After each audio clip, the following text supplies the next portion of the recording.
What if an army of thousands, led by a massive elephant, marched to destroy the holiest sanctuary on earth? How could a small, unarmed city stand against such a force? This is the story of the Year of the Elephant. Prepare for war! Today, we march! A story of arrogance crushed by faith and of divine protection revealed before the eyes of the world.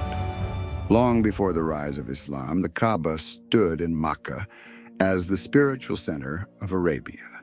Though the Arabs of that time had filled it with idols, deep within their hearts, they still honored its sanctity. Far away in Yemen, ruled a man named Abraha, a powerful general, a servant of the Romans, and a man filled with envy, for he had built a magnificent cathedral called Al-Qulais, hoping to divert the pilgrims from Makkah to Yemen. But the Arabs ignored his grand church, and so Abraha set his eyes on destroying the Kaaba itself, to wipe away its honor once and for all. With a burning ambition, Abraha assembled an enormous army, soldiers on horses, warriors on camels, and at its heart, an enormous, towering elephant named Mahmud. The Arabs had never seen such a beast before. Its size alone terrified them, and it became the symbol of Abraha's unstoppable march. From Yemen, the army marched north. On their way, they plundered villages, struck fear into tribes, and destroyed sanctuaries. News spread fast. The house of Allah in Makkah was their ultimate target. The people of Makkah trembled, for they had no army, no walls, no weapons to defend themselves. Yet among them stood one man, Abd al-Muttalib, the noble leader of Quraysh and grandfather of the Prophet Muhammad, peace be upon him. When Abraha's forces seized the livestock of Makkans, including 200 camels of Abd al-Muttalib, the old chief marched into the enemy camp. Abraha looked at him with arrogance. I have come to destroy your sanctuary, and yet you ask me only for your camels? Abd al-Muttalib replied with calm dignity, I am the lord of the camels, but the Kaaba has a lord who will protect it. These words would echo through history as a testimony of faith and trust.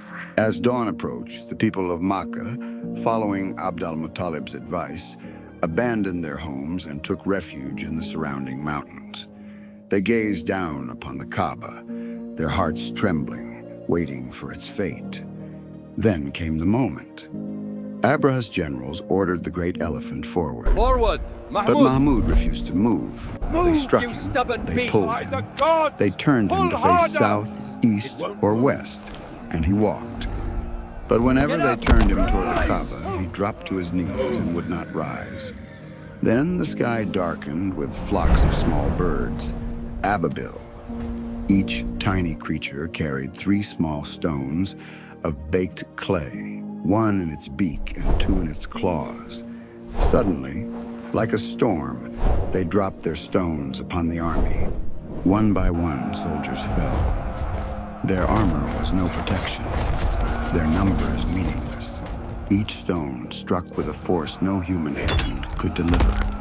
Panic spread as men screamed, the once mighty army crumbling to dust.